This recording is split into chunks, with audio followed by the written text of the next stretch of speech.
제자들이 나가서 회개하라 전파하고 많은 귀신을 쫓아내며 많은 병인에게 기름을 발라 고치더라. 네. 영어로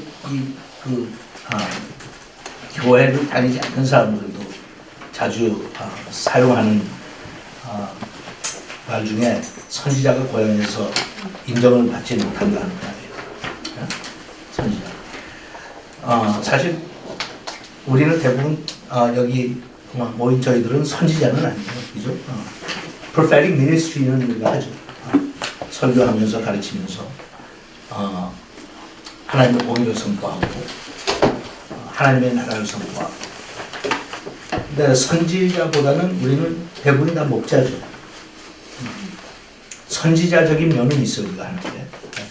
저는 그것을 모든 목사들이 해야 된다고 믿고, 사회와 국가를 끌고 나갈 수 있는 어떤 비전을 던지고 방향을 제시하는 역할을 교회가 감당을 해야 된다고 그렇게 생각합니다. 하지만 우리는 선지자는 우리는 그냥 마음에 들지 않는다고 배척한다고 신발에 있는 먼지를 털고 어디로 갈 수는 없는 사람들이에요. 죽이 되든 밥이 되든 하나님이 다른 데로 부르신 것까지는 배척을 하고 우리를 힘들게 만들고 핍박하고 하는 그런 상황 속에서도 교인들을 버릴 수가 없어요. 그래서 어떨 때는 저는 그런 생각을 했어요. 차라리 선지자로 하나님께서 나를 부르셨다. 돌아다니면서 하나님의 나라를 선포하고 회개하라. 그러지 않으면 너희 다 멸망한다. 독사의 자식들아 이래가면서 그렇게 좀 했으면 좋겠는데 그걸 잘 못하죠. 그러나 또 선지자가 아닌 게 다행일 때도 많아요. 왜냐하면 선지자들은 그냥 외치고 갈 뿐이지 한 영혼이 예수 믿고 돌아와서 성장하는 모습을 보고 그들이 나가서 제대로 신앙생활을 하는 사람들, 하나님이 주신 소명에 따라 자기 사는 삶의 그 반경 안에서 정말 자기의 삶을 충실하게 사는 사람들 볼 때 자식을 낳는 것도 기쁨이지만 어떤 면에서는 자식을 키우는 기쁨도 낳는 것보다 더 많은 것 같아요. 그래서 잘 자라는 걸 보면서 느끼는 기쁨도 있기 때문에 또 만족도 있기 때문에 꼭 선지자가 부러울 거는 없었어요. 근데 제가 왜 그 말씀을 드리는가 하면 여러분 잘 모르실 테니까 저는 믿지 않는 가정에서 불교를 열심히 믿고 절에 열심히 다니는 가정에서 태어났어요. 저희 외할머니는 보살. 우리 저기 외할머니는 보살이셨고, 보살이라면 그냥 교회 안수집사 정도로 보시면 돼요. 안수집사 정도. 제 이름은 태어났을 때부터 절에 이미 올라가 있고, 저희 부모님은 저희 아버지는 워낙 불교 신자는 아니셨지만, 그래서 이제 결혼하면서 저희 어머니의 영향을 받아서 결혼 사진 보면 불국사에서 스님들 3명을 모셔놓고 결혼식을 했어요. 그러니까 어떤 가정에서 자랐는지 이렇게 대충 짐작은 할 수 있어요. 교회라고는 가본 적도 없고, 교회를 가자고 인도한 사람도 저는 한국 떠날 때까지 단 한 명도 없었어요. 그리고 아무것도 모르면서 집안에서는 그렇잖아요. 불교를 열심히 섬기는 집안에서는 다른 종교에 대해서는 배타적이잖아요. 그러니까 기독교에 대한 인상이 좋지가 않았어요. 그러다가 저는 만 16세 때 그 당시에 볼 때는 참 있을 수 없는 일이었는데 돌이켜볼 때는 하나님께서 그렇게 섭리 가운데 하셨다. 저희 나중에 믿고 나서 보니까 그런 것 같아요. 16살 때 조기 유학을 왔어요. 그때는 유학은 상상도 못할 때고, 그 당시 제가 워싱턴에 왔을 때 유학생 그러면 국비 유학생들이었어요. 장점 다 받고. 그리고 대학생은 별로 없었어요. 다 대학원생들하고 박사학위 하는 분들이었어요. 얼마나 그 당시가 그랬냐면 1972년에 제가 여기 메릴랜드 주립대학에 들어갔는데 그때 처음으로 한국 학생회를 만들었어요. 헌장을 제가 쓰고 총 학생 수가 6명이었어요. 그 후에 제가 졸업할 때쯤 되니까 한 60명 되고 신학교 갔다 돌아오니까 한 200명 되더니 그다음부터 폭발해가지고 지금은 몇천 명인지도 저는 알지 못해요. 그런 상황에서 저는 미국에 뚝 떨어졌어요. 저희 아버님께서 결혼하시기 전부터 미국에 다녀가셨는데 그때 미국에서 아이들 키우는 부모들의 모습을 보면서 나는 저렇게 독립심을 키워주고 싶다. 우리 아이들에게 부모 의지하지 않고 독립해서 사는 그런 라이프 스타일을 우리 아들들한테 가르쳐주고 싶다고 그래가지고 기회가 주어지니까 뒤도 안 돌아보시고 16살짜리 그냥 미국에다 떨어뜨려 놓고 가셨어요. 그러면서 말씀이 네가 정말 견디기 힘들면 아무 때나 집에 와라. 응? 아무 때나. 하지만 할 수 있으면 여기서 살아남아라. 아버지가 보니까 미국에 갈 거면 유학도 일찍 가야지 언어도 쉽게 배우고 미국의 문화와 정서를 배운다. 대학원 가는 과정에 가서 하면 영어 배우는 것도 힘들고 공부하느라고 다른 거 배우지 못한다. 그래서 미국에서 미국 그 문화나 정서에 굉장히 부러운 것들이 있으니까 좋은 것들을 이대로 배우고 왔으면 좋겠다. 16살 때 제가 여기 떨어지면서 좋아했겠어요? 싫어했겠어요? 처음에는 굉장히 좋아했죠. 상상을 해보세요. 중학교, 고등학교 다니면서 얼마나 부모의 억압을 많이 받아요. 하고 싶은 거 못하고 눈치 봐야 되고, 하면 안 되는 거 하고 돌아왔으니까 매일 거짓말 해야 되고. 근데 나보고 혼자 살려니까, 예? 야곱이 일 저지르고 도망갈 때 모습하고 비슷했어요. 신났어요. 그래서 와서 여기서 정착을 하는데, 그 당시만 해도, 이 유학생들이 그렇게 돈을 벌어 살아남는 게 힘들었어요. 그때 미국 사정이. 그리고 한국에서는 돈을 못 붙여줘요. 또 독립하라고 저희 아버지께서 뭐 붙여줄 생각도 없고, 그냥 굶어 죽게 생겨서 못 견디겠으면 굶다가 못 견디해서 항상 넌 집에 오면 된다. 그러면 아빠가 먹여주고 다 학교 보내주고 할 테니까. 그러나 미국에 있는 한 아빠한테는 아무도 부탁하지 말라고 그랬어요. 어떻게 견디고 그냥 살았어요. 하니까 뭐 대부분 누구나 다 그렇지만 그런 환경에 떨어지면 다 견딜 수 있는 이 잠재되어 있는 능력들이 있어요, 사실. 난 우리 애들 키우면서도 지금도 교육이나 젊은 부모들이 너무 애들 보호하려고 그럴 때 애들 좀 믿어주라고 그래요. 응? 믿어주라고. 저 녀석 속에는 살아남을 수 있는 잠재적인 능력이 있다. 근데 자꾸 부모가 도와주면 간섭하고 쟤네들은 그 실력을 키울 이유가 아무것도 없다. 여기는 이제 다른 얘기인데 그래가지고 제가 미국 와서 사는데 저는 미국 오기 전에도 이미 아주 깊은 방황 반항을 많이 했던 아이였어요. 예.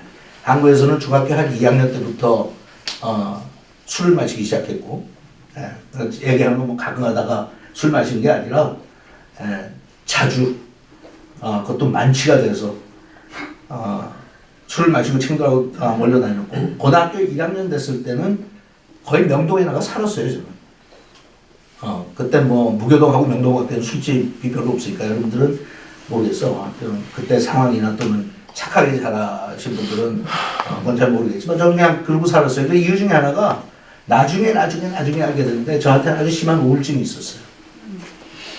근데 그 당시에 1969년, 70년 이때 무슨 한국에서 우울증이라고 하는 거는 상상도 못하고 이런 정신적인 질환 그러면 그건 뭐 미아리 가가지고 그냥 저건 미쳤어 하는 거 외에는 무슨 정신과 의사를 또 들어본 적도 근데 알지도 못했고 그때 뭐 우울증 얘기하면 팔자 좋은 소리 하지 말라고 다들 그렇게 얘기할 때니까 아무도 몰랐어요.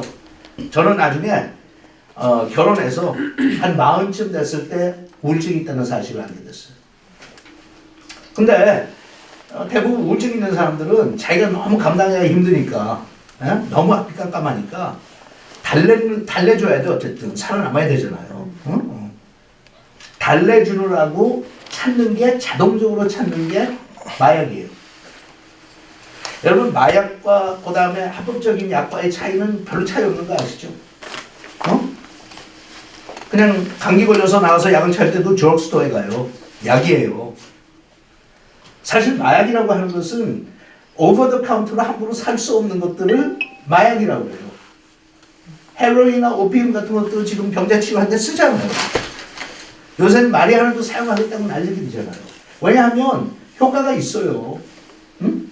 오피오이드 효과 있고 마리아노도 효과 있고 다 있어요. 약물이에요. 응? 그래서 그걸 이야기할 때는 그것도 약이고 이쪽 약이에요. 다만 사회 조직 안에서 어떤 것은 legal drug, 어떤 것은 illegal drug이라고 사회 구성원들이 같이 사는데 행복하게 살 수 있도록 하기 위해서 결정을 임의로 한 거지. 결국은 약 먹고 잘 돼보겠다는 거예요. 아세요? 예. 제가 뭐 마약한 거는 못된 짓 하려고 마약이 나쁜 거 알면서 마약한 거 아니에요. 너무 살기가 힘들더라고. 너무 막연하고 답답하고 도대체 왜 사는지 모르겠고. 응? 그러니까 환경적으로 보면 이해가 안 가잖아요. 저는 굉장히 다복한 가정에서 태어났어요. 저희 아버지는 육사 4기생이시고 군에서 별 하나까지 다시고 5.16 때 군복을 벌셨어요. 왜? 가담안에서. 응? 5.16을 시작했던 같은 동기들한테 저희 아버지는 그때 대전에 있는 육군 병참학교 교장으로 계실 텐데 제가 국민학교 1학년 때 5.16이 터지면서 가담 안 했다고 얼마 되지 않았고 군인들이 찾아오더니 저희들이 보는 앞에서 아버지 군복 벗기고 계급장 띄고 훈장과 군료 다 가지고 가더라고요. 그렇게 끝났어요, 군생활. 그 다음에 직장을 구하셨는데 워낙 성실한 분이니까 좋은 직장 구하셔갖고 승진도 빨리빨리 하셨어요. 그래서 제가 대학교 들어갈 무렵에 저희 아버지는 한국에 2개의 가장 큰 그 방직 공장, 방직 회사들이 있으면 그 중에 하나에 CEO 겸 부회장으로 계셨어요. 그러면서 저를 유학 보내신 거예요. 저는 기질이 사업하는 데 관심이 많았기 때문에 대학교 가서 경제학 공부했고 그 다음에 대학교 졸업한 다음에 MBA를 시작을 했어요. 어떤 면에서는 요새 이야기하면 갑질이죠. 응? 저희 아버지는 그러신 거예요. 공부만 끝나고 들어오면 네 앞길은 아빠가 알아서 해결해 준다. 아빠랑 같이 사업하라. 응? 그래서 저는 왔던 거예요. 사실 미국에 와서 독립을 가르쳐 주신다고 제가 여기에서 혼자 힘들게 돈 벌어가면서 살았지만 저는 그게 그렇게 고생인 줄 몰랐어요. 왜냐하면 기댈 곳이 있으니까. 그렇잖아요, 여러분? 그렇게 뒤에서 기댈 곳이 있는 사람이 하는 고생은 고생이 아니에요, 사실은. 고생을 하면서도 보장이 없으니까 그게 슬프고 외로운 거지. 저 같은 경우는 아무 때나 그냥 와 그러면 한국에 아빠가 알아서 뭐 도와줄 테니까. 그러니 그게 무슨 고생이에요? 팔자 좋아서 사서 고생하는 것 같지. 하지만 저한테는 고생하는 게 힘들었던 게 아니라 이 고생 다음에 그 다음에 무엇이냐예요. After this, then what? 응? 어렸을 때부터 저는 그게 보이는 거예요. 더군다나 이제 저희 아버지의 위치나 이렇게 하니까 저희 아버지 친구들이랑 제가 같이 부모 친구들하고 이제 친구가 돼서 자라잖아요. 자랄 때 보면 전부 다 미니멈 장관들 했던 분들이고 국무총리도 여러 번 있고 응?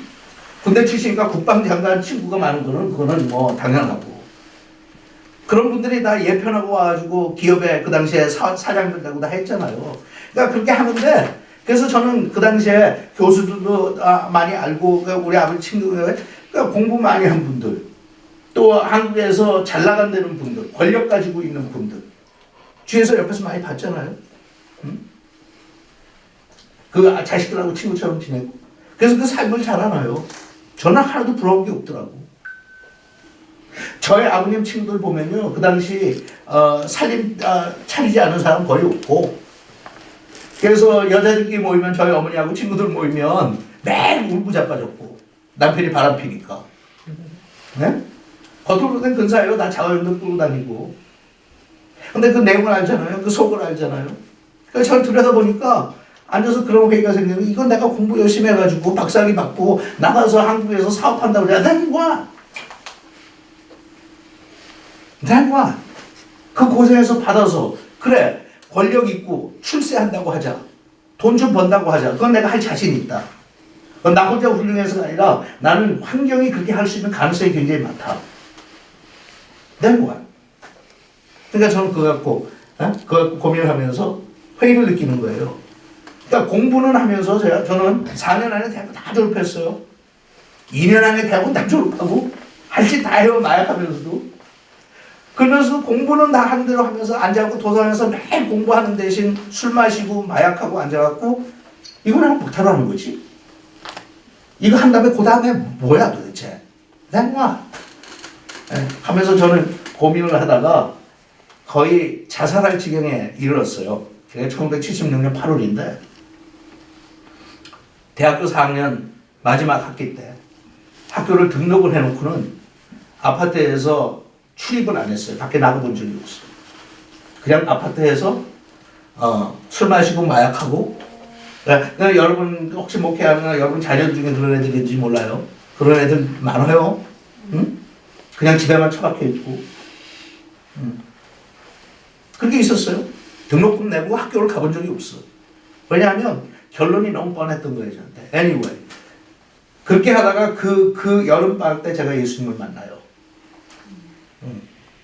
그리고 저는 소위 한국식으로 얘기해서 뒤집어졌어요. 너무 저는 드라마틱하게 예수님을 만났고 너무 깊은 방황 속에서 만나니까 진짜 저는 충격적인 하나님과의 만남을 통해서 그것도 일방적으로 하나님께서 만나주셨는데 벌써 뒤집어졌어요. 할렐루야. 그래서 거듭나고 그다음부터 열심히 신앙생활을 했어요. 열심히. 그런데 교회 백그라운드가 없었다고 그러잖아요. 교회를 가본 적이 없어요. 예수 믿기 전까지. 예수 믿고 나서 교회를 가봤는데 여러분 그 당시 1970년대 이민교회는 진짜 이 옛날 서부 개척시대하고 비슷했어요. 그 당시 교인들 중에 상당히 많은 사람들이 총 들고 사업할 때예요. 여러분 지금은 그런 거 보지 못해요. 별로. 그죠? 그런데 70년대 80년대 구멍가게 하는 교인들이 권총 차고 했어요.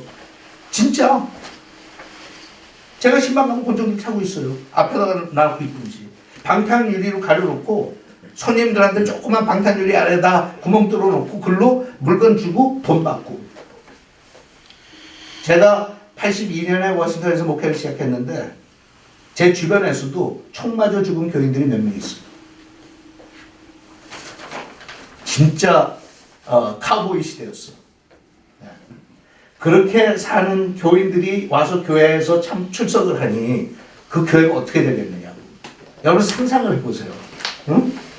일주일 내내 그 당시 유명했던 게 돈을 너무 벌어갖고 셀 수도 없어요. 세질 못해. 너무 피곤해서 새벽에 나가고 저녁 늦게 들어오니까 자기들이 그래요. 저녁도 집에 와서 해먹는 것도 없어. 그냥 가는 길에 저녁 사 먹고 집에 도착하면 너무 피곤하고 이제 새벽에 또 일어나야 되니까 돈을 그냥 항아리 같은 거 갖다 놓고 거기다 넣어놔요. 그리고 또 고단으로 넣어. 그리고 진짜 돈을 세질 못해. 셀 시간이 없어.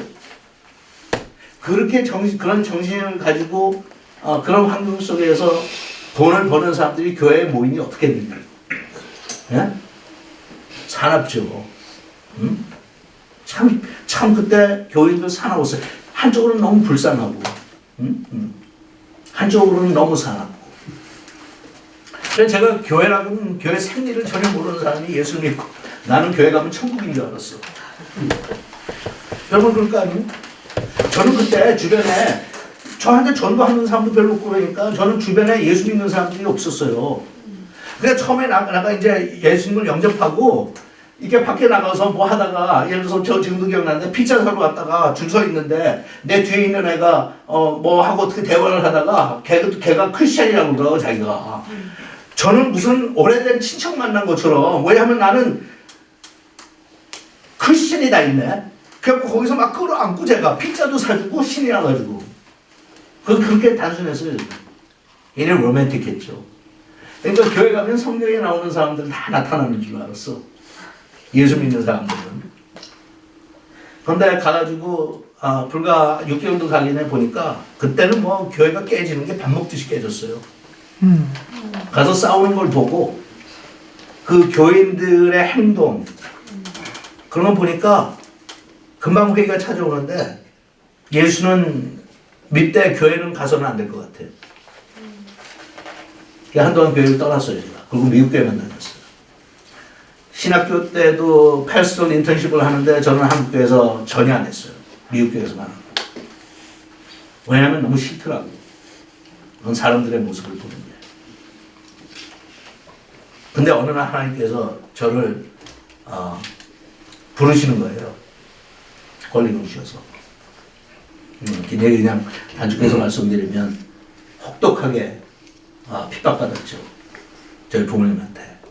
그렇게 저를 사랑하고 뒤에서 든든한 기대 언덕이 되셨던 분들이 그 배신감은 너를 어떻게 키웠는데 교회를 가?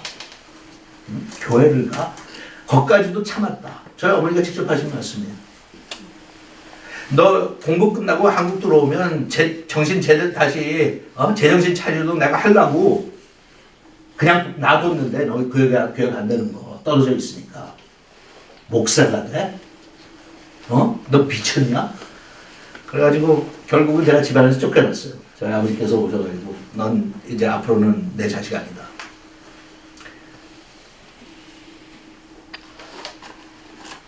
그 과정을 지나가는데 저희 아버지께서 저를 설득하려고 미리 말씀도 안 하시고 어느 날 그냥 공항에 도착하셨더라고. 기습하시려고. 그래서 공항에 도착하셨다고 픽업 나오면서 제가 픽업했어요. 공항에서 아버지를 모시고 집으로 돌아오면서 제 아파트로 돌아오면서 전 뻔히 알았죠. 왜 오셨는지. 뭐 사업 때문에 오신 것도 아니고 이거는 뭐 알잖아요. 그러니까 한판 이제 붙는 거를 예측은 하는 거예요. 아버지는 나를 설득하러 오셨고 신학교는 무슨 신학교하고 내가 널 어떻게 키우는데 저는 그럼에도 불구하고 하나님께서 소명 주셨으니까 난 내 고집 지켜야 돼요. 일주일을 예상을 하고 비행기 티켓을 듣고 끊어갖고 오셨는데 처음 사흘 정도는 사자하고 사자가 싸우기 전에 서로 눈치 보고 다니면서 말도 없고 대화가 없었어요. 저도 할 말이 없고 저희 아버지도 할 말이 없으신 거예요. 왜냐하면 결론은 두고 봐야 되니까. 그렇게 하는데 숨이 막힐 것 같더라고요. 여러분들이 알지도 모르지만 저희 아버지 참 좋은 분이에요. 너무너무 좋은 분이에요. 저희 아버지 말이 하면 제가 틀려도 들을 판이야.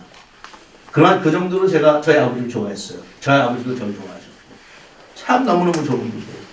아버지가 얘기하시는데 그때까지 노를 해본 적이 없어요, 제가. 물론 예스를 해놓고 뒤에 가서는 딴척 많이 했지. 네. 하지만 면전에서 노를 해본 적도 없고. 근데 4월 동안 그게 하는데 내가 숨이 막혀서 죽을 것 같더라고, 진짜. 그래서 혼자 숨 좀 돌리려고 아버지한테 말씀도 안 드리고 혼자 차를 몰고 그냥 나갔어요. 드라이브 간다고. 너무 답답하고.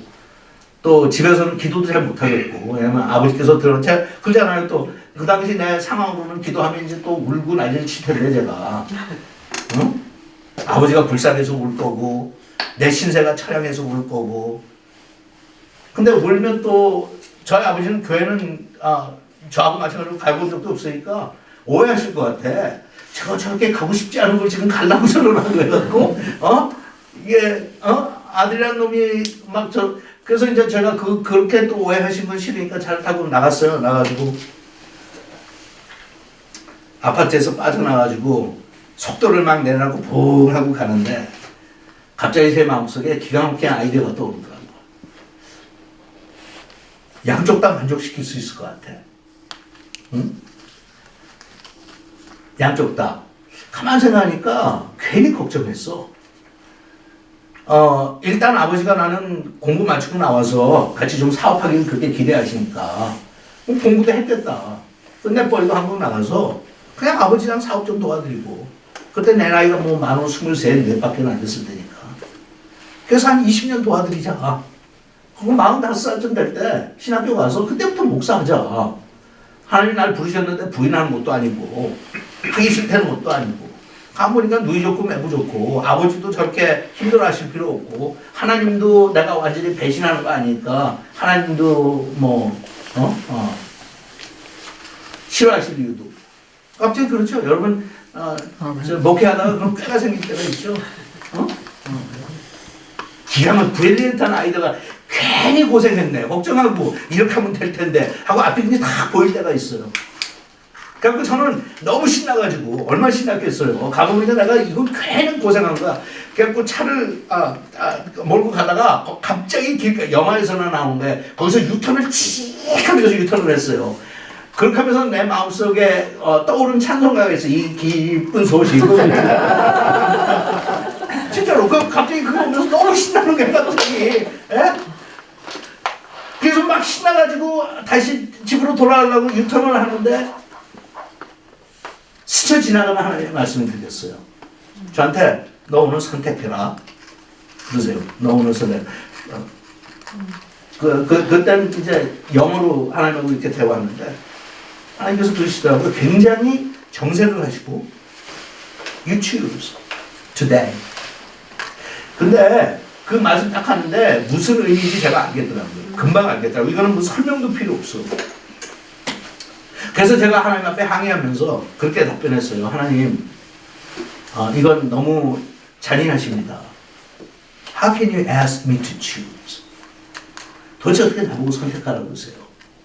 내가 세상에서 가장 사랑하고 좋아하는 분이 두 분 있습니다.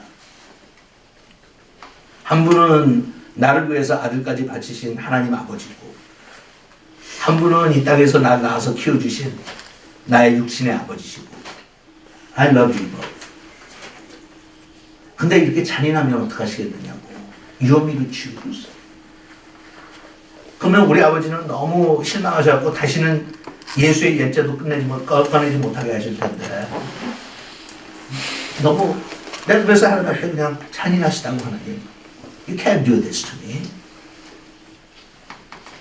예수를 믿기 전에 이걸 먼저 말씀하시지 이제 와서 이러시면 나는 어떡하라고.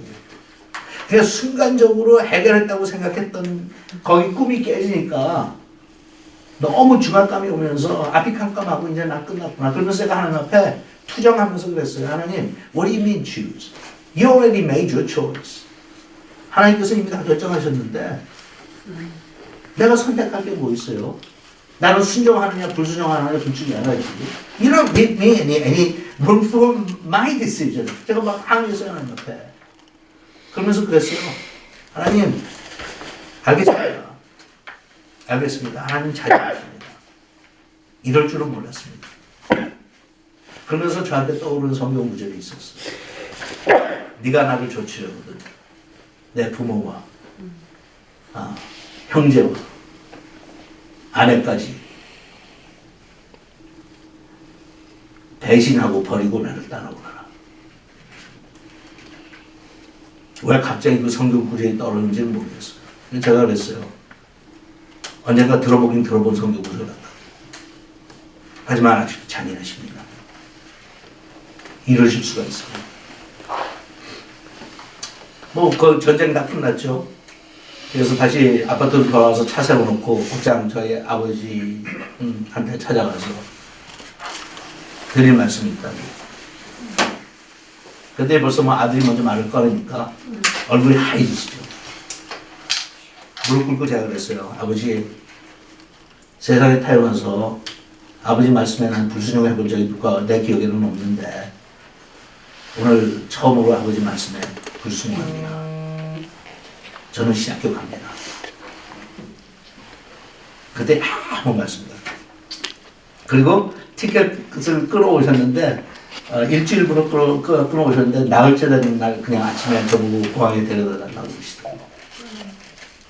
덜레스 공항에 모시고 왔는데 저는 지금도 덜레스 공항에 자주 가지만 갈 때마다 그 추억이 남아있어요.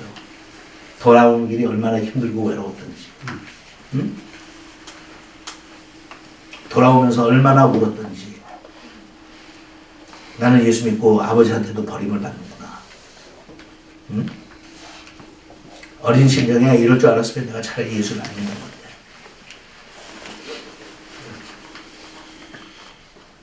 그리고 헤어졌는데 그 후에 한 3년, 2년 채 지나고 나서 기적적으로 저희 부모님 두 분이 다 하나님 앞으로 돌아옵니다. 아멘. 할렐루야. 그렇게 하시고는 저희 아버지께서 미국을 방문하셨는데 저한테 연락이 왔어요. 끊겼던 연락이. 그러더니 그러시더라고. 야, 내가 미니애폴리스에 일이 있어서 왔는데 그때 저는 이제 버스에서 신학교 다니고 있을 텐데 너 이리 와라. 한번 보자. 그래서 거기에서 극적인 만남을 가져요. 미니애폴리스 비행장에 도착하고 호텔까지 가는데 딱 도착해서 들어가니까 저희 아버지께서 먼저 와서 기다리고 계셨거든요. 딱 들어가서 제가 앉자마자 가방에서 시꺼먼 성경책을 꺼내시더라고요. 그런데 그러세요. 언니야, 네가 예배 인도해라. 할렐루야. 그래서 거기에서 예배 드리면서 제가 얼마나 하나님께 감사했는지 몰라요. 내가 꾀를 부렸더라면 아버지 만족시키고 45살 때 신학교 가겠다고 하는 그런 어리석은 꾀를 부렸으면 내 소명도 잃고 아버지도 잃을 뻔했는데 내가 우리 아버지를 버리니까 하나님께서 우리 아버지를 이렇게 축복하시는구나. 아멘. 처음으로 배운 거예요. 말씀대로 살자. 응? 토 달지 말고 그냥 그대로 살자. 그래서 그때부터 이제 저는 목사가 되니까 그런 포부와 또 그런 가치관을 가지고 목회를 시작했어요. 앞이 뭐 두려운 게 하나도 없었지. 무서운 것도 없고. 왜냐하면 아버지한테 버림받은 후에는요, 다른 사람들한테 버림받는 건 아무것도 아니에요, 그거는. 응? 아무것도 아니에요, 거의 비하면. 그러니까 저는 젊은 데다가 패기도 있고, 또 과격한 변화를 체험했으니까. 응? 그러니까 목회 현장에 27살 때 목회 현장에 하나님께서 밀어넣으셨는데 목회하면서 겁나는 게 하나도 없었어요. 제가 처음 목회를 시작한 게 1982년에 이 워싱턴 실버스프링에 있는 워싱턴 한인 침례교회라는 교회에 제가 부목사로 왔다가 한 달 만에 담임 목사님이 떠나셔서 7개월 동안 담임 목사 대행을 하다가 담임 목사로 청빙을 받아서 그 교회에서 제가 담임 목사로 취임을 했어요. 그때 27살이었어요. 그때 워싱턴 한인 침례교회는 베델교회, 워싱턴 한인 침례교회, 그 다음에 지금은 지구촌교회지만 그 당시에 제일 침례교회, 중앙장로교회, 네 교회가 가장 컸던 교회인데 그 중에 하나였어요. 자체 건물 다 가지고 있었고 교육관까지 가지고 있었고 교인들이 한 700명 모이는 교회였어요. 그 당시 1982년에 700명은 대단한 거예요. 교세가. 근데 어쨌든 뭐 그건 다 여러분한테 오늘 설명드릴 수는 없고 참 그것도 여러분 보실 때는 그냥 흔히 있을 수 있는 일은 아니죠. 총각이 27살밖에 안 됐는데 그 교회가 작년에 60주년 기념을 했어요. 미주 본토에 세워진 한인 침례교회 중에 1번지예요. 제일 먼저 세워진 거예요. 그 다음에 LA에 있는 로스앤젤레스 침례교회가 생겼어요. 그래갖고 그 당시에 그 교회를 했던 김동명 목사님이 종종 이제 저희 교회에 오시고 저랑 가까이 지내셨으니까 오실 때마다 저희 교회 있는데 투덜거리셨어요. 내가 1번지가 돼야 되는데 이놈의 교회 때문에 내가 1번지 뺏겼다고. 자기가 두 번째라고.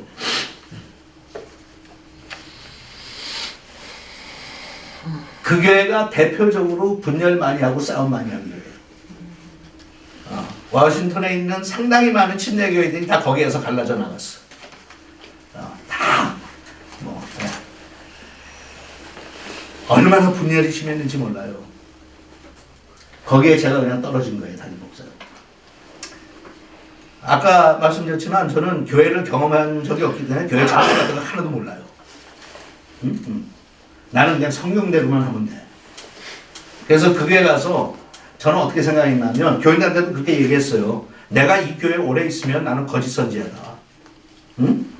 진리를 선포하지 않기 때문에 당신들이 날 받아서 오래 두는 거지. 내가 정말 진리를 선포하면 아마 이를 갈면서 나를 내쫓아야 된다. 그래서 나는 그렇게 돌에 얻어맞으면서 나가는 게 내 목적이다. 진짜 그랬어요. 당돌하게 뭐 그렇잖아요. 저도 사실 뭐 잃을 게 있어, 자식이 있어, 마누라가 있어. 예? 뭐가 무서워? 그러니까 들어가지고 그냥 말씀을 전하기 전에 실력도 별로 없죠. 신학교 졸업하고 나와서 뭘 성경을 알겠어요. 끙끙거리면서 그냥 와서 하는데 성경에 있는 소리를 많이 했어요. 제가 한 6개월 동안 제일 많이 했던 소리가 뭔가 하면 이 독사의 자식들아.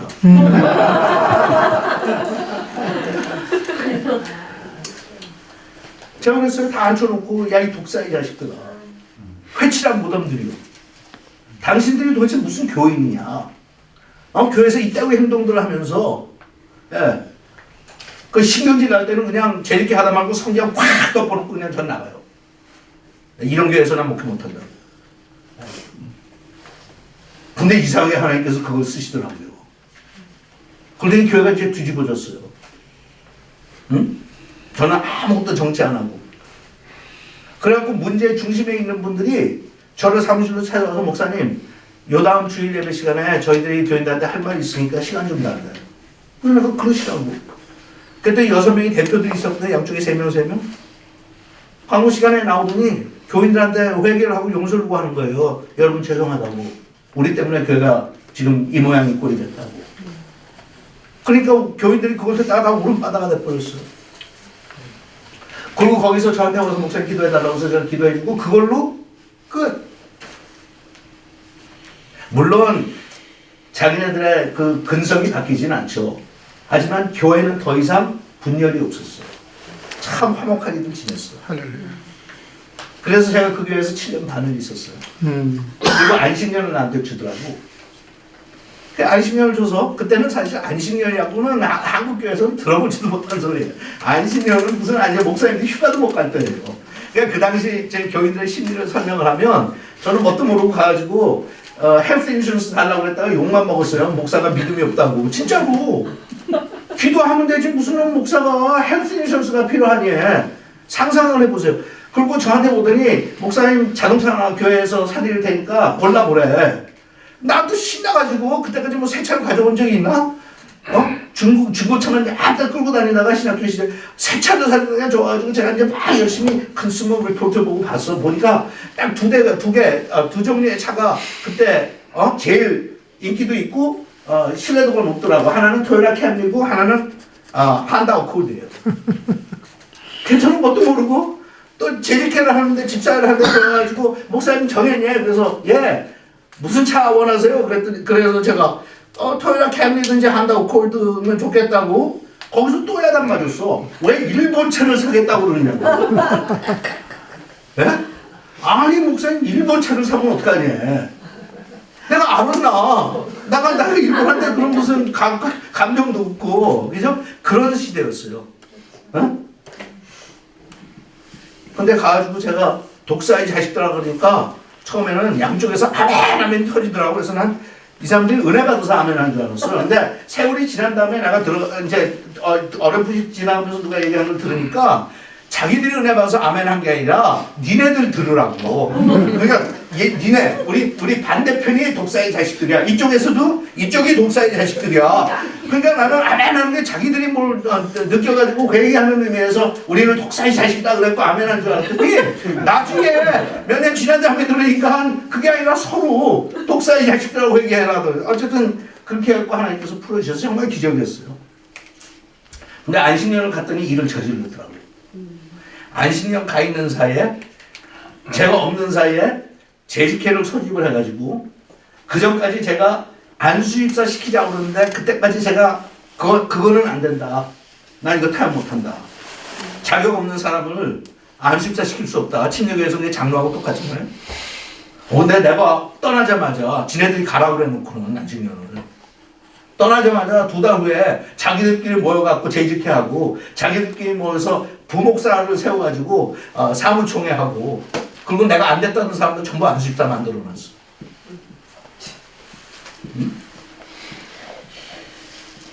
그 소식을 듣고 제가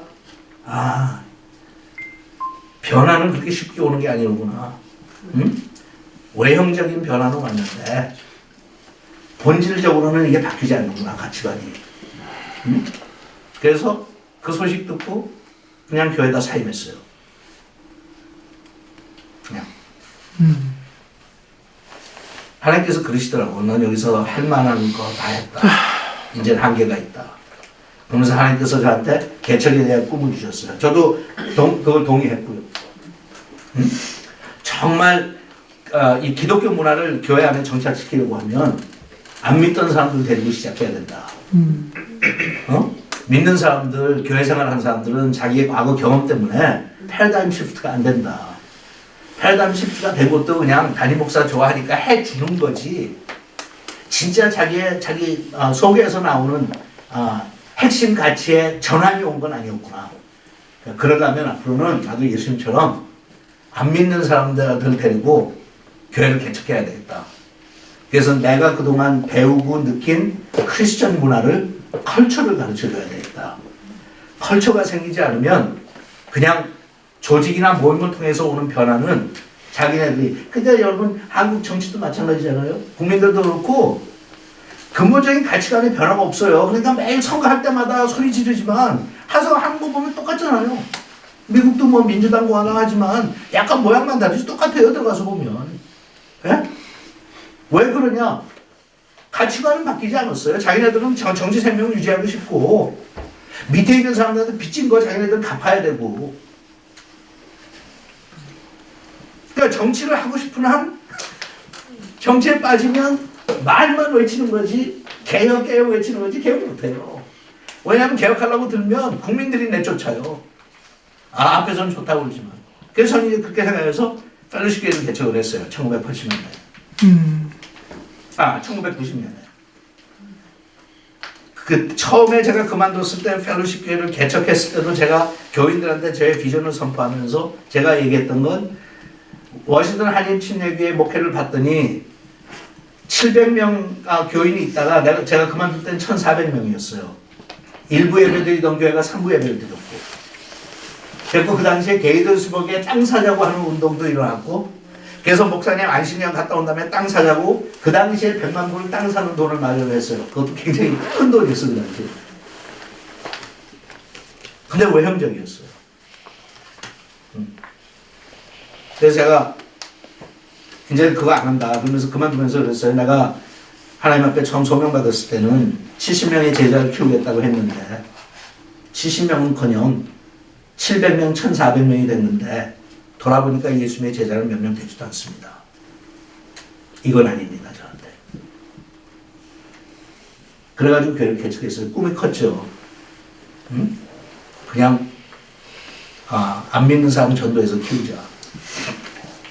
근데 그것도 제 뜻대로 안 되더라고요. 그 당시 교회 분위기나 모든 게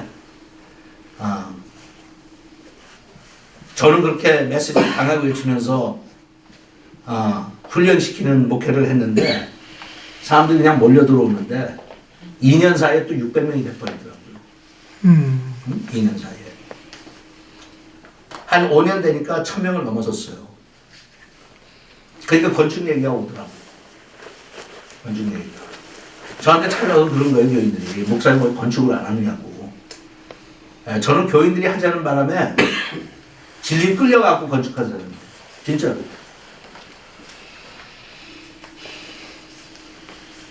그게 1,000명에서 2,000명 되고 이렇게 하니까 그다음부터는 조직이 움직이기 시작해요.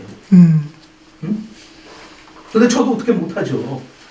나가서 새로 교회를 개척하지 않는 한 이미 또 문화가 정착했어요. 처음에는 그게 아니었어.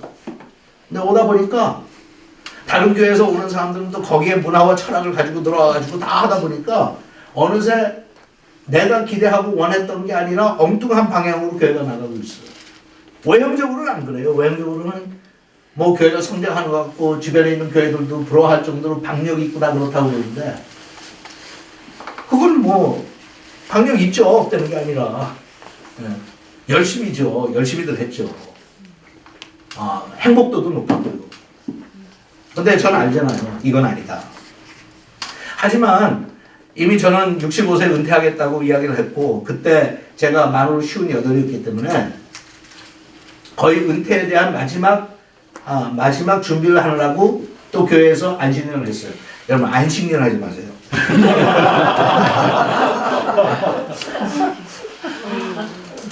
제가 보니까 제 앞길이 약간 좀 불안하더라고. 그게 뭔가 하면 결국은 내가 이 조직을 만들어 놓고 여기서 끌려가는구나. 응? 결국 끌려가는구나. 난 이렇게 살고 싶지는 않았는데. 그래서 그 전부터 이제 제 아내하고는 여보 기회가 주어지면 나는 여기 후임자 세워놓고 교회 다 개척을 했으면 좋겠다. 응? 교인들 몇 명 데리고 가서 옛날 또 갑자기 성장하는 바람에 접어놨던 내 꿈, 한번 난 그대로 한번 살아보고 싶다. 근데 뭐 그거 안 되잖아요. 제가 개척강교회 교인들이 얼마나 저를 좋아하는데, 예, 정말 좋아했거든요, 저를. 두고 갈 수 있는 형편이 못 돼요. 그래서 그냥 안심양하면서 그랬어요. 하나님, 참 살면서 내 뜻대로 안 되는 게 많은데, 목회도 난 교회 키워달라는 게 아니라 작은 교회 좀 해보고 싶다고 그러는데 하나님 그거 막으시는군요. 받아들이겠습니다. 괜찮습니다. 사실 한번 해보고 싶습니다. 좀 행복한 목회 좀 해보고 싶습니다. 근데 그래서 이제 마지막 정립하고 이제 후임자 불러오고 하는 그 프로세스 시작하려고 안신령을 요구해서 나 좀 쉬고 와야 되겠다. 해야 했어요. 하고 3개월 됐는데 제가 인도에서 교인들 데리고 단기 성교를 가 있는데 저한테 이메일이 왔어. 그래가지고 제가 그 교회를 그만두게 되는 프로세스가 시작이 됐어요. 처음엔 그러더라고. 목사님 그 재정에 대해서 자기네들이 퀘스천이 있대. 근데 그 문제를 제기한 여러분들은 참 점잖으신 분들이 내가 우리 교회에서 했다면 이제 그놈들 그러는데 여기는 그 교인들. 장로들이 3명이 처음에 문제를 일으켰는데 그 중에 2명이 한 사람은 3년 동안 과거 재정부장을 했고 한 사람은 새로 재정부장이 된 사람들이에요. 장부 다 갖고 있는 사람들이에요. 그리고 자기네들이 다 인정한 거예요. 그리고 저는 처음 세워졌을 때부터 외부 감사를 받았어요. 응? 처음에 세워졌을 때부터. 교회가 교인이 30명 정도밖에 안 모일 때 6,000불 들여가지고 여기 그 초앤 아무개라고 제일 큰 펌이 있어요. 거기 요새 대표는 중앙장로교회 장로예요. 저랑 친분도 많은 분이고 거기다 맡겨서 외부 감사 다 받았어요. 왜냐하면 저는 약간 지나칠 정도로 그런 데 대해서 민감해요. 조금이라도 돈에 대해서는 저는 의심받고 싶은 생각이 없어요. 철저하게 미국식으로 해가지고 외부 감사 다 받게 돼 있고 외부 감사를 하면요, 이건 그냥 여러분들 상식적으로 저희 교회 예산을 외부 감사를 하려고 그러면 CPA 3명이 일주일 동안 나와서 9시에 출근해서 저녁 오후 5시, 6시가 될 때까지 닷새를 일을 해요. 그리고 청구하면 25,000불이에요. 응? 근데 거기서는 여러분들 알다시피 외부 감사를 받으면 자기네들이 자격증 문제가 있기 때문에 영수증 처리나 이런 거에 제대로 안 돼 있으면 다 빠꾸나요. 그리고 교인들이 헌금한 것도 무작위로 랜덤리 교인들한테 편지 보냅니다. 교회에서는 당신이 이 정도 헌금했다고 그랬는데 그게 맞습니까? 확인 다 해요. 근데 나보고 무슨 재정 사용하는데 자기네들이 질문이 있대. 그래서 제가 그럼 나 인도 끝나고 돌아가서 얘기하자. 왜냐면 뭐 다 사무장도 있고 재정 담당하는 간사도 있고 뭐 저희는 그게 다 있으니까. 그래가지고 그동안 제가 전화해서 이 사람들이 몇 가지 질문이 있는데 거기에 대해서 다 자료 마련해가지고 돌아가면 당회 열어가지고 거기에서 얘기하잖아. 이건 무슨 소리 하는지 모르겠다 도대체. 다 아는 사람들이. 그래서 제가 와가지고 자료 달라는 거 다 영수증 갖다가 거기서 사무장이 다 보여줬어요. 이거는 이거고 여기는 이거고 이건 이거고. 그러니까 예를 들어서 어떤 건가 하면요.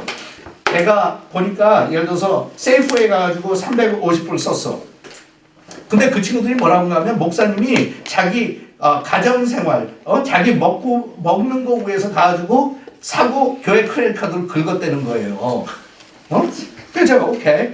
근데 저는 보면 그게 아니거든요. 그게 뭔가 하면 우리 집에서 교인 모임이 있었어. 공식적인. 그러니까 나는 물건 사다가 그러니까 내 잘못은 교인들 우리 집에 불러다가 먹인 게 잘못이네. 응?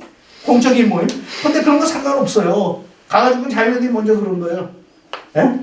그게 뭐 수두룩하게 가다가 제가 이제 앉아가지고 밤이 새도록 얘기하자 그러면 팩트를 체크하자 그랬고 팩트를 체크하는데 한 30분 하니까 문제를 일으킨 장로 중에 한 명이 저한테 목사님 사실은 목사님의 재정에 대한 그거는 아니고요. 그러면서 목사님 리더십 스타일에 대해서 저희들이 좀 불만이 있습니다.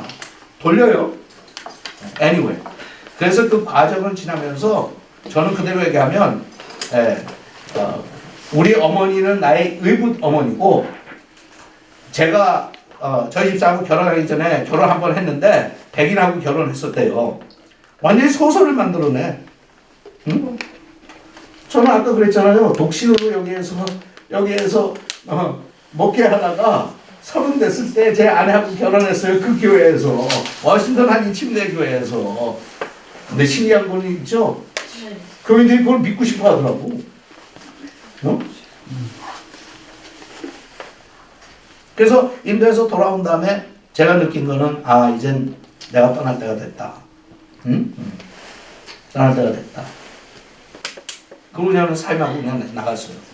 참 제가 그때 힘들었던 것 중에 하나는 그만두고 나가면 더 이상 나에 대해서 말을 만들어내지 말아야 되는데 제가 나가니까 그다음부터 교인들이 그럴 거 아니에요. 왜 목사님 갑자기 저렇게 그만두시냐. 그러니까 자기들은 정당하기 위해서 완전히 소설들 쓰기 시작하더라고요. 응? 그리고 어디서 배웠는지는 모르지만 제가 건물을 갖고 나갈까 봐.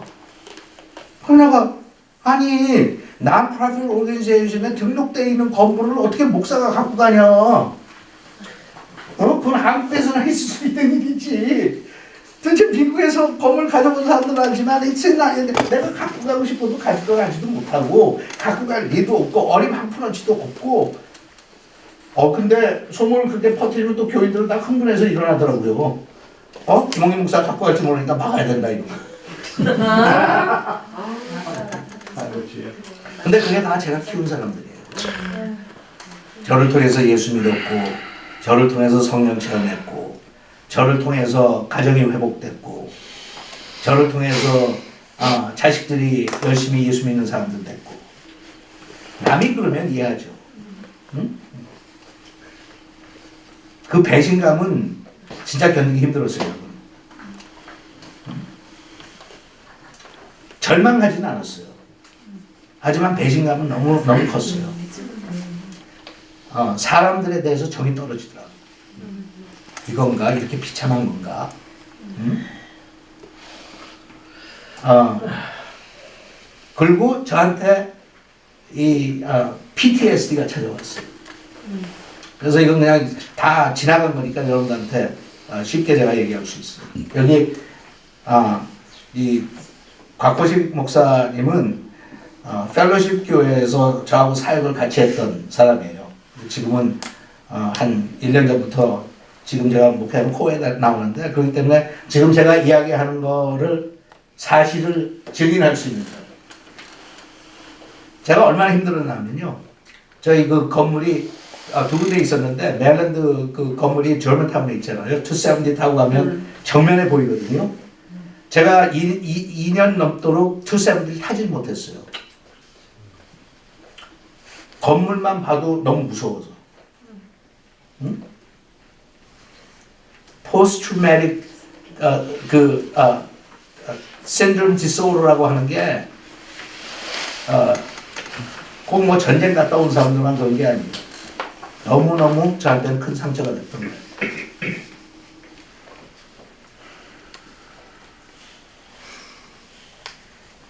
근데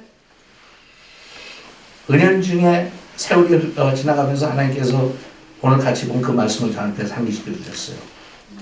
너는 누가 쫓아내면 좋다며? 응? 여기서 오래 붙어 앉아 있으면 너는 타협하는 거라고 그랬잖아. 네가 제대로 복음을 외쳤으면 넌 쫓겨나야 마땅해. 응? 그리고 이건 건방진 소리지만요. 사무엘한테 주신 것처럼 말씀하시더라고요. 그들이 너를 배반하고 배척하는 거 아니야. 네가 전하는 메시지를 배척하는 거야. 이게 포인트 중에 하나가 그 일이 터지기 1년 반 전으로 돌아가서 제가 보니까 알맹이들이 자꾸 없어져요. 흉내들은 다 내는데 우리 교인들이. 응? 다른 교회 교인들보다는 훨씬 더 열심히 해 제가 봐도. 예? 훨씬 더 많이 했고. 근데 제가 보니까 처음에 개척했던 정신이 아니에요. 그냥 말씀으로 돌아가서 독사의 자식들하고 거기서 별로 얘기도 안 했지만 독사의 자식들 하면 저는 그래요. 맞다. 참 난 못됐다. 응? 여러분 다 그러시겠지만 저는 그게 그냥 과장해서 하는 얘기가 아니라 정말 저는 갈수록 보면 나같이 못된 놈이 없어요. 그러니까 누가 저한테 야 당신은 독사의 자식이야 회칠한 무덤이야 그러면 저는 그럴 것 같아요. 맞다고. 맞습니다. 참나 한심하죠. 이런 인간이 35년 동안 목회를 했다는 게 참 한심하죠. 자기는 하나님의 말씀을 대변한다고 그러면서 뻔뻔스럽게 맞아요. 그렇게 우리 하지 않겠어요? 거기에 대해서 네가 뭔데 나를 독사의 자식이라고 얘기를 해? 이런다면 내가 생각할 때는 뭔가 문제 있는 사람이야, 그 사람. 근데 어느 날 보니까 저희 펠로십 교인들이 그렇게 가고 있더라고요. 그냥 펠로십 교회라고 하는 걸 자랑스럽게 생각해요. 왜냐면 주변에서 알아주니까. 너 그래? 넌 펠로십 교회 다녀 좋겠다. 김홍기 목사님 훌륭하다며. 너 참 좋겠다. 나는 그 교회 가고 싶어도 못 가는데. 이런 식으로 하니까 자기네들이 붕 떴어, 그냥. 네? 그래서 제가, 안 되겠다. 내가 은퇴를 하더라도 바로 세워놓고 은퇴를 해야지. 그래갖고 제가 Radical Christian이라고 하는 시리즈를 시작했어요. 복음을 다시 제가 가르치기 시작한 거예요. 응? 우리 그냥 순수한 복음으로 돌아가자. 하나님께서 우리를 부르셨을 때는 모든 거 다 내려놓고 그분을 따라가야 된다. 원하시면 재산도 정리하자. 원하시면 땅끝까지 가자. 응? 내보내는 거, 다른 사람 보내는 거 우리 너무 많이 하지 않았냐. 이제 나의 마지막 챕터의 내 목회 사역에서 나는 나하고 같이 움직일 수 있는 사람을 구하고 싶다. 메시지가 정말 충격적으로 교인들이 받아들였어요. 여기 증인이니까. 그래가지고 제가 그 시리즈를 마칠 때, 그 전에 제가 한 30년 이상 목회하면서 제 밑에서 목사가 되고 선교사가 된 사람들이 한 100명 됐어요. 제 여행을 교회 현장에서 직접 받고. 그래서 제가 챌린지를 하고 Radical Christianity를 선포하고 나서 제가 초청해서 했더니 100명이 선교 나가겠다고 결정을 하더라고요. 그리고 그 결정, 이제 하나님이 하시니까 그래요. 그 결정 그렇게 해놓고는 2달 만에 나가기 시작했어요. 응? 2달 만에. 그러니까 저는 그때 보면서 이게 갑자기 겁이 확 나는 거야. 왜냐하면 헌신을 시켜놓고 나가는데 돈이 있어야 보낼 거 아니에요. 그럼 여러분 생각해보세요. 100명이 선교사 헌신하면 1년에 3만 불씩만 보내도 300만 불이 필요해. 어느 날 운전하고 가는데 가만 생각하니까 가만히 있자. 이거 내가 지금 뭘 저질러 놓은 거야? 그리고 그것도 뭐 한 2, 3년 훈련받고 나간다고 그러면 내가 좀 준비할 수 있는 기간이나 되는데 그냥 막 나가기 시작하는 거지, 진짜. 저희 광목사님이 막 나가요. 그리고 파송받고 나가는데 그래서 제가 마지막으로 이게 하나님의 뜻이면 내가 교인들한테 컨펌을 한번 받아야 되겠다. 그래가지고 교인들한테 제가 그 사정을 얘기했어요. 여러분 보시다시피 우리 형제 자매들이 선교사로 헌신해가지고 이렇게 나가기 작정해서 지금 벌써 나가고 있는데 우리가 경제적으로 단단해지지 않으면 이걸 우리가 감당 못합니다. 그러기 위해서 우리가 다시 한번 헌신합시다. 그래가지고 그 당시에 펠로십 교회 건축해놓고 한 400만 불의 모기지가 남아있었어요. 400만 불. 제가 그만뒀을 때 양쪽 캠퍼스에다가 아파트 세워놓고 이런 거 다 합치면 한 4,500만 불 정도의 자산이 있어요. 펠로십 교회. 근데 400만 불 남았더라고요. 그래서 제가 교인들한테 내가 안식년 하고 돌아왔을 때 그 모기지를 갚아놓으면 몰개지 내는 돈 가지고 우리는 1년에 100만 불 그냥 프리업 됩니다. 응? 그냥 몰개지 우리가 갚아버리십시다. 그래서 몰개지가 400만 불 남아있는데 제가 교인들한테 챌린지를 했어요. 그리고는 전 떠났어요. 왜냐면 담임 목사가 뭐 이리저리 수쓰고 요령 피워가지고 들어오는 거 보여주고 싶지 않아서 저는 작정을 하는데 작정하는지 헌금을 하는데 보지 않고 그냥 안식년 갚아버렸어요. 3주 후에 제가 결과를 들었어. 400만 불인데 425만 불이 들어왔어요. 저희 교인들이 충격받았어요. 왜냐하면 다 힘들다는 소리들 했거든. 그래 장로들 저한테 가서 그런 거예요. 목사님 교인들 사정을 몰라서 그러시는데 목사님 지금 이게 얼마나 힘든 과정에 교인들이 사는데 이렇게 큰 부담을 좀 목사님 안 됩니다. 이거 안 들어옵니다. 근데 저는 속으로 뭐라고 그랬냐면 장로님들 그런 소리 여러분들이 교회가 작아도 들을 거예요. 목사님 교인 사정 잘 모른다고. 저는 그럼 비웃어요. 네가 알아야 얼마나 안다고. 응? 내가 교인들 사정 몰라? 내가 그렇게 시시한 목자냐? 응? 난 교인들 사정 다 알아. 할 수 있는 것도 알고. 내 자식들 아니야 내가 키워가는데. 웬만하면 눈빛 보면 내가 알아. 그런 면에서는 제가 장로들한테 도전한 거예요. 당신들이 맞냐? 내가 맞냐? 나중에 장로들이 얘기하는데 자기는 100만 불 들어오면 잘 들어오는 줄로 알았대. 여러분 건축을 하자고 해도 쉽게 들어오지 못하는 앱이에요. 펠로십 교회 같은 교회도. 근데 몰기지 갚자고 그래서 선교사들 파송하자고 들어왔어. 그거 들어오고 저는 안식년 가 있는 상태에서 장로들이 일을 저지른 거예요. 돌아와서 보니까 세 장로는 재정부장, 그 다음에 장로 한 사람인데 세 명은 헌금하지도 않고 작정도 안 했어요. 무슨 얘기인지 아시겠어요? 안 되길 바랬어. 응? 자기들이 되는 걸로 협조할 생각조차도 없는 거예요. 창피한 것도 모르는 거야. 예? 예. 안 했어요. 그건 뭔가 하면 안 되길 바라는 거예요. 김 목사 생각한 대로 안 돼야 자기네들이 힘이 생기는 거 아니에요. 목사님 봐요. 우리가 뭐라 그랬어. 교인들 사정 모른다고 그랬잖아. 그러니까 목사님 독단적으로 너무 그렇게 하지 말고 우리 말 좀 들으세요. 그거 하려고. 근데 그게 안 됐지. 그러니까 그 다음에는 이제 저를 도전한 거예요. 그 일이 터졌을 때 들을 때 저는 마음이 굉장히 착잡했어요. 하지만 굉장히 이 안정감이 생기더라고. 제 아내하고 잊지 못하는데 인도의 한 선교사 집에 베드룸에서 우리가 자고 있는데 갑자기 이메일로 그게 왔어요. 목사님 지금 이 사람들이 당회를 소집했는데 불법인데 목사님 어떻게 하면 좋겠느냐고. 그래서 제가 상관없다 하라고 그래라. 돌아가서 내가 다시 얘기하면 되니까. 그러면서 하룻밤 기도하고 제 아내하고 저는 서로 아침에 얼굴 마주보고 갈 때 됐다 해보. 그랬더니 제 아내도 맞아. 갈 때 됐다. 그래서 돌아와서 그냥 사임하니까 그러고 나왔어요. 여러분. 처음에는 다른 게 힘들고 슬픈 게 아니라 내가 키운 사람들이 나를 배신했다는 거고 또 배신한 것까지도 저는 충분히 뭐 우리가 하루 이틀 살았어요. 이제 여러분. 사람들 뭐 하루 이틀 겪었어. 뭐 소위 제가 얘기하는 것처럼 나를 실망시킨 사람들이 35년 목회를 하면서 한두 명이 됐어요. 응? 구해주니까 보따리 내놓으라고 한 사람이 한둘이었겠고 여러분 다 마찬가지예요. 그거 자체가 그렇게 힘들진 않았어. 그런데 수단 방법을 가리지 않고 하는 걸 보니까 제가 이건 아니지.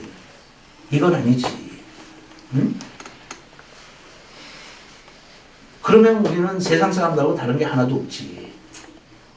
없는 말을 만들어내고 그러지 말고 내가 그냥 조용히 나는 물러가겠다니까. 저는 정말 그랬어요. 여러분 다 그러실 거예요. 우리 매일 교인들 찾아보잖아. 이건 목사 교회 아니다. 하나님의 교회다. 내 거 아니다. 저는 그 얘기하면서 진짜 믿었어요. 제 자신은. 응? 내 거 아니에요.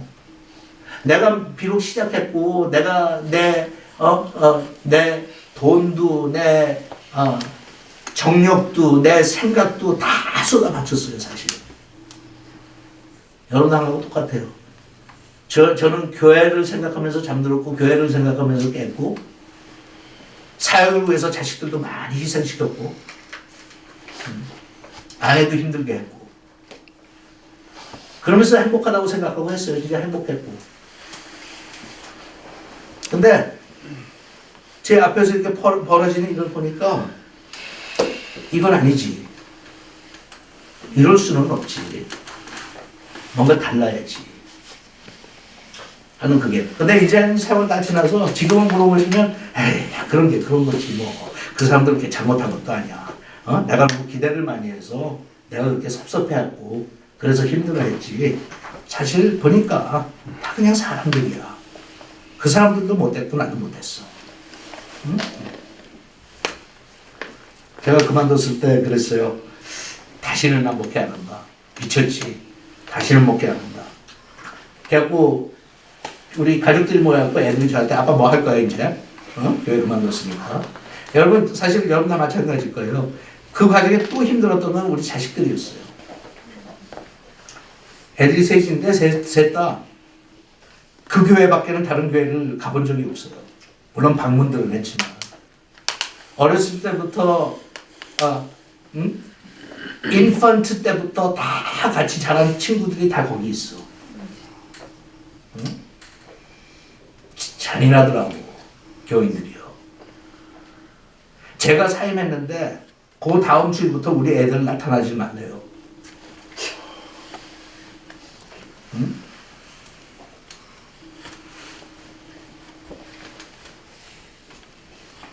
걔네들한테는 그게 인생의 전부였는데. 그래서 그거 지켜보는 것도 저는 약간 슬펐어요. 저렇게까지 해야 되나? 내가 무슨 죄를 진 것도 아닌데 좋은 글씨가 써있는 사람처럼. 그리고 우리 애들이 그러더라고. 이제 아빠 뭐 할 거야? 그래서 제가 그랬어요. 아빠 앞으로 사업한다. 다시는 목회 안 한다. 내가 목회를 하면 사람이 아니다.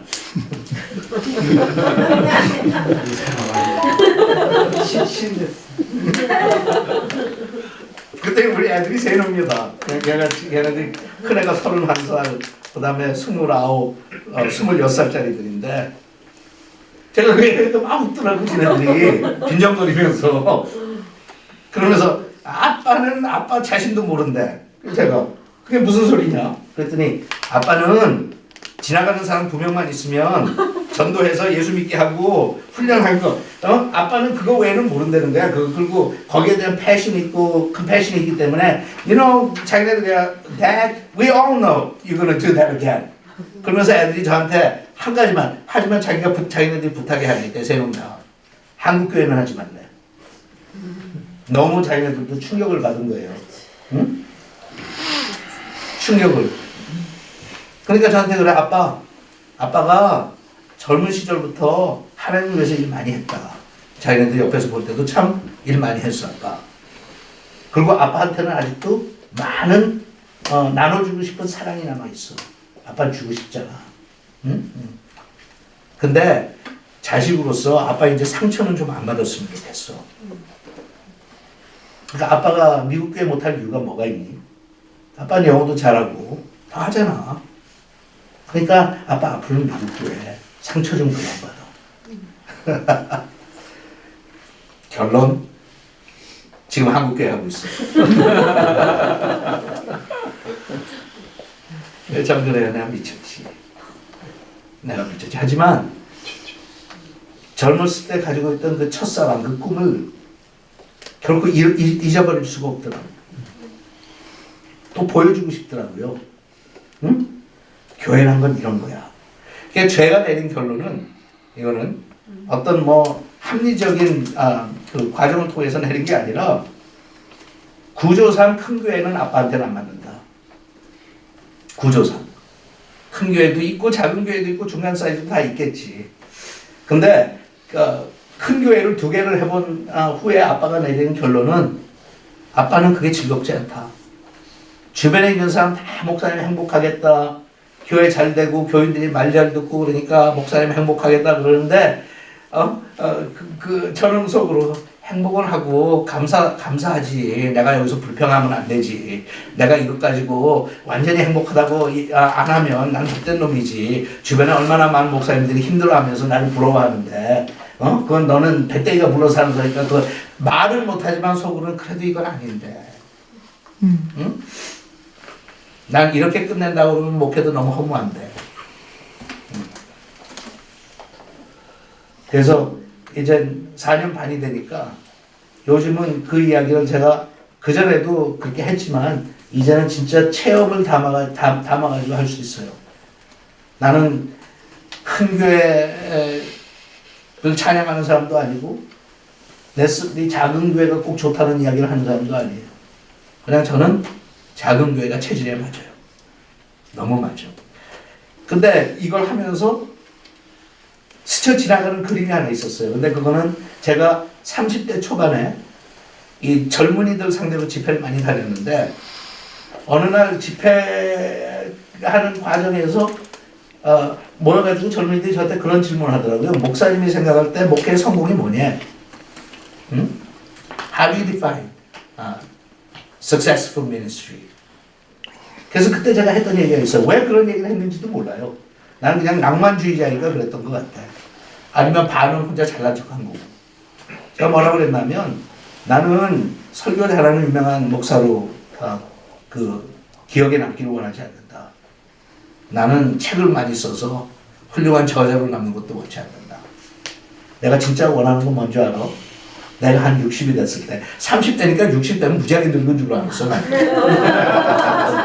요새 얘기하면 80 됐을 때 그러는데 30대 하니까 60 정도 하면 살만큼 살았다 그래가지고 한 게 60쯤 됐을 때 우리 교회에 초등학교 다니는 애들이 내가 교회 이 진입로에 그 예배당 앞에 거기 그 컬브에 앉아 있으면 털썩 주저앉아 있으면 애들이 막 내가 좋아서 와서 옆에 같이 앉고 앉아가지고 나는 걔네들하고 사탕도 나눠 먹으면서 그냥 걔네들은 나를 볼 때 품 안에 안기고 싶은 그런 할아버지가 될 수 있으면 난 그게 제일 좋겠다. 왜? 진짜예요. 그때는 내 멋이 아마 큰 교회 하고 싶다 그러면 사람들이 날 무시할까봐 너도 같은 족속이다 그럴까봐 그랬는지 모르지만 근데 그 기억을 불과 얼마 전에 하나님께서 저한테 상기시켜줘서 네가 그거 원한다고 그랬지. I gave it to you. 강목사한테 물어보세요. 우리 교회 애들이 얼마나 날 좋아하는지. 예? 애들이 얼마나 저를 따르는지. 예? 할아버지 하면서. 저는 걔네한테 목사라고 부르지도 못하게 해요. 할아버지야. 응? 그러면 할아버지라고 불러요. 그러면서 와가지고 내 옆에서 엉기고 안기고 나는 너무 예뻐가지고 매일 그냥 침을 바를 정도로 뽀뽀해주고 앉아서 가만 보니까 내가 내 원했던 위치로 돌아와 있구나. I really like this. 그래서 꿈인가 생진가 싶어요. 응? 그래서 저는 하나님이 참 공평하신 하나님이라고 생각해요. 내가 생각할 때는 세상 사람들이 말하는 대로 그냥 점잖게 주위에서 평판 좋게 잘 은퇴하고 후임자 세워놓고 그 다음에 새로 부임한 목사 참견하지 않고 조용히 물러서서 덕을 세우는 게 저한테 가장 남은 선택 중에 아이디어한 선택이라고 생각했어요. 근데 막판에 가서 하나님께서 뒤집어 엎으시는데 그렇게 안 했으면 제가 펠로시교에 절대로 사임 못해요. 내 자식들 같아서 사임 못해요. 응? 23년, 30년 같이 있었던 교인들이기 때문에 이렇게 보면 제가 그 사람 양력 써줄 수 있어요. 이런 삶을 살았다. 우린 이렇게 같이 살았다. 정이 붙어서 못해요. 자식을 버린 거 같이. 근데 말썽을 부리게 해가지고 정 딱 떨어지게 하고 나는 처음에 그게 속이 상하고 가슴이 아프고 하나님 나는 체면이 중요하고 나는 사람들의 그 레퓨테이션이 중요한 사람인데 나는 그거 하나 그냥 욕심부리자고 살았는데 막판 가서 이런 말도 안 되는 소문을 여러분 참 저는 신기함했기 때문에 알아요. 딱 교회 그만두니까 1년 동안 잡혀있던 집회들이 착착착착착 캔슬돼. 이야 세더라고. 응? 세더라고. 그게 사실이 아닌데도 소문 때문에 못한대. 그 전화 받는데요. 제가 야 무서운 세상이구나. 응? 이 사람들한테는 사실도 상관이 없구나. 그냥 소문이 좋지 않게 날까봐. 그래요. 그런 과정들 겪고 이렇게 하면서 참 어떤 면에서는 섭섭하고 이렇게 냉정하구나 하는 것을 느꼈지만 잠깐이었어요, 사실. 그래서 저는 오늘 여러분한테 이런 말씀을 같이 나누는 거는 참 하나님의 생각과 우리의 생각은 다르다. 그래서 여러분 저는 이제 뭐 할 것 같아요? 제가 은퇴 생각할 것 같아요? 없어요, 이제는. 저는 그냥 가족 같은 사람들이니까 니네들이 내가 실증 나서 못 견딘다고 하기 전까지는 그냥 같이 살자. 가는 데까지 가고 우리 가족처럼 살자. 마지막으로 이제 그래서 제가 그렇게 교회를 시작하고 얼마 안 돼서 이원상 목사님을 만났어요.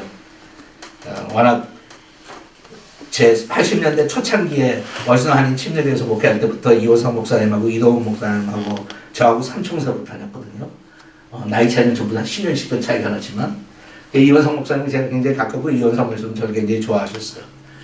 제가 첫번 교회 취임할 때도 이원상 목사님 와서 설교하셨고 펠로십 교회 창립 예배 들 때도 이원상 목사님 와서 설교해 주셨고 건축하고 나서 봉헌식 할 때도 이원상 목사님 와서 설교해 주셨고 제가 사임하면서 마지막 환송 예배 드릴 때도 이원상 목사님 오셔가지고 설교해 주시고 굉장히 저하고 가깝게 지냈어요. 제가 오랜만에 만나서 같이 식사를 하면서 이 목사님한테 여쭤봤어요. 목사님 요즘 뭐 하고 지내세요? 그랬더니 이원상 목사님 웬만해서는 그렇게 노골적으로 자기 속마음을 그렇게 내놓는 분은 아니거든요. 속을 그냥 새기시는 분이지. 근데 저한테 그래요. 목사, 지난 10년 동안 난 참 낭비했어 내 인생을. 웨이스트했다. 그리고 난 아니 목사님 그게 무슨 말씀이냐고. 중앙장로교 원로 목사님이고 시드 선교를 통해서 목사님 일도 많이 하시고 그러는데 거기다가 또 영국까지 가고 박사학위도 하시고 I thought you were enjoying your life. 그래서 저는 진짜 깜짝 놀랐어요. 그래갖고 아니 그게 무슨 말씀이냐고 그랬더니 이원상 목사님이 그러시더라고요. 김 목사 원로 목사 되고 나니까 교인들한테 패 끼치지 않으려고 예배 보면 금방 집에 와야 돼. 시드 선교회도 하지만 젊은 사람들한테 넘겨줘야 되고 현직에 있지 않으니까 역시 내가 물러나는 프레셔가 많고 그리고 거기다 개인적인 얘기까지 하시더라고요. 그럼 난 집에서 뭐 하는 줄 알아? 뭐 하세요? 그랬더니 사모님은 계속 그 직장생활 하시잖아요. 그 와이프는 너무 인조해하고 있대 지금. 직장생활 진짜 너무 인조해하는데 자기 부러워 죽겠대요. 윤영 목사님이. 그러면서 나는 뭐 하는지 알아? 하루 종일 장모님 보고 있어야 돼. 그 연세 많은 장모님 모시고 사셨거든요. 거의 아마 100세 되셨을 거야. 근데 목사님 그러세요? 나 그렇게 한심하게 살아. 응? 덕을 세우신다고 본이 되겠다고 65세에 우겨가지고 은퇴하시고 그러고 사셨어요. 그러면서 저한테 그래요. 난 김 목사 되게 부럽다. 응? 그러면서 저한테 그래요. 김 목사 은퇴하지 마. 죽을 때까지 해. 그러면서 진짜 그러시더라고요. 난 김 목사 너무 부럽다. 얼마나 좋겠냐. 지금부터 교회 개척했으니까. 응? 하고 싶은 목회 시컨하고. 그래요. 그래서 과부가 과부 심정 안다고 목사님은 내 심정을 아시는구나. 그래요. 나는 여러분들의 마음의 소원이 뭔지 모르겠어요. 여러분 목회하면서 여러분들의 꿈이 뭔지는 모르겠어요. 여러분들은 좀 영향력 있는 큰 교회를 하고 싶으면 그것도 저는 절대로 잘못된 거 아니라고 봐요. 응? 하지만 여러분의 꿈을 이루세요. 응? 주변에서 나를 재단에서 만들어가지 못하게 하세요. 왜냐하면 내 꿈이 아니면 그렇게 되면 행복할 것 같지만 가서 보면 또 아니에요. 또 아니에요. 그래서 나는 여러분들이 제가 경험한 저의 개인적인 경험을 놓고 볼 때는 꿈을 따라갈 수 있는 사람이 제일 행복하다. 그래서 제가 하나님 앞에 너무 감사하고 여러분들한테도 같이 이렇게 쉐어하면서 여러분들이 약간 시기할지 모르지만 제가 너무 행복해 보여서 들으니까 시기가 되는. 그래서 마지막 어떤 인생에 이제 제가 뭐 앞으로 15년, 20년 마지막 챕터를 살면서 꿈을 꿀 수 있다는 게 너무 행복해요. 그것도 허망한 꿈이 아니라 그냥 굉장히 소박한 꿈. 그래서 저희 교인들하고는 진짜 행복하지. 이제 예. 그렇게 보여줄 수 있는 게 좋고요. 목사가 그렇게 상처를 받을 수 있을 뻔했는데 그러지 않고 뻔뻔할 정도로 저렇게 행복해하는구나. 교인들이요 처음엔 안 믿더라고요. 제가 행복하다고 해도 그건 우리 위로하려고 목사님 그러는 거지. 그 목사님이 그게 큰 교회 살 때가 더 좋지. 아이 목사님 괜히 그런 거냐고 제가 얘기해도 안 믿어요. 근데 이제 한 4년 되니까 이제는 조금 믿는 것 같아요. 아무리 봐도 매주 보이는 얼굴이 행복해 보이니까 꿈인 게 아니니까 꼭 자기들하고 하면서. 그래서 저는요 가족 같은 거 한다고 교회 이저 코올 시작하고 제일 먼저 구입한 게 거의 한 10만 마일 뛴 저기 밴을 구했어요. 왜냐면 내가 항상 소원이 내가 좀 배를 운전하면서 교인들 데리고 다니면서 맛있는 것도 좀 사주고 재밌는 것도 좀 같이 나누고 그러고 싶었거든요. 사서 요새는 저는 밴 몰고 교인들 태우고 뭐 어제도 그랬고 우리 집에서 모여가지고 태우고 특히 나이 드신 분들 시니어 사요 양식집 데려가고 이렇게 하면 너무너무 좋아해요. 근데 그게 꼭 무슨 양식집 가가지고 맛있어서 좋아하는 게 아니라 저하고 같이 있는 게 그렇게 좋아요. 저하고 같이 있는 게 그냥 얼마나 행복해요. 나하고 같이 있기를 원하는 사람들이 있으니까. 네? 그래서 여러분들도 여러분들의 행복을 찾으시기 바랍니다. 자, 잠깐 기도하고 있습니다.